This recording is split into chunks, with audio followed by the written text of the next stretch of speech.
আচ্ছা, আমরা তো গত এই পূজার বন্ধ গেল, এই পূজার বন্ধ করে আজকেই প্রথম স্কুল খুললো।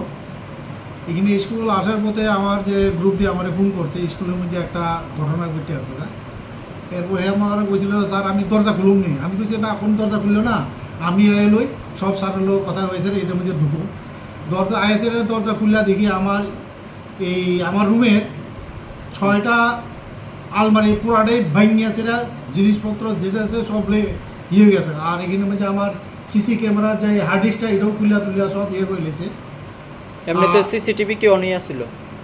সিসিটিভি তো আমি যখন সময় অন করিয়ে যাই, সব সময় করিয়া যাই। আর এদিক দিয়ে বাইরের দিয়ে আছে ওই গ্রিলটা কাটতে আছে, এটা ঢুকছে আর কি।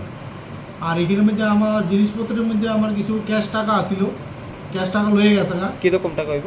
এই তো এটা 20 হইতে 25,000 টাকা হইব। এটা ওই আমাদের ইয়ার টাকা ছিল, স্টুডেন্টের টাকাই, যেটা হয় ওই কিতাব এটারে ওই আই কার্ড আর হইলো ওই সরস্বতী পূজার কিছু আছিল।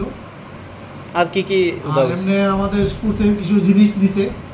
আর এমনি বাইরে ল্যাপটপ আসলো, এটি কিন্তু কোনো কিছু ধরছে না। আর সবটি আলমারির জিনিসপত্র সবটি খুললা টুল্লা ফালাই দিয়ে গেছে আর কি। এটা কি কোনো গ্রুপ শুরু হইতেছে? কি মনে হইতেছে আপনাকে? এটা তো এ ব্যাপারে আমি তো আর কীরকম এটা শুনতেছি এখন। এর মধ্যে এই তেলমরা সাব ডিভিশনের মধ্যে প্রায় সব স্কুলেই এই ধরনের চুরিটা হইতেছে আর কি।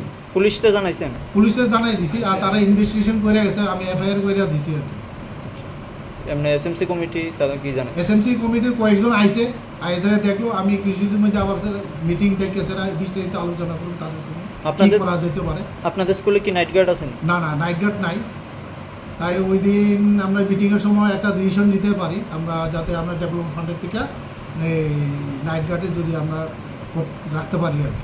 সবগুলি সিসিটিভি কি ওকে যোগ করেছে নাকি? এমনি সব সিসিটিভি ক্যামেরা সবটি আছে, এদের কোনো কিছু নিছে না।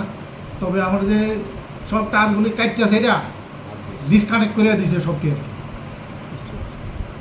কি নাম আপনার? আমার নাম সম্প্রদায় দেববর্মা। কি পোস্ট আছে? আমি প্রিন্সিপাল, গিলাতলি বাজার হাই সেকেন্ডারি স্কুল।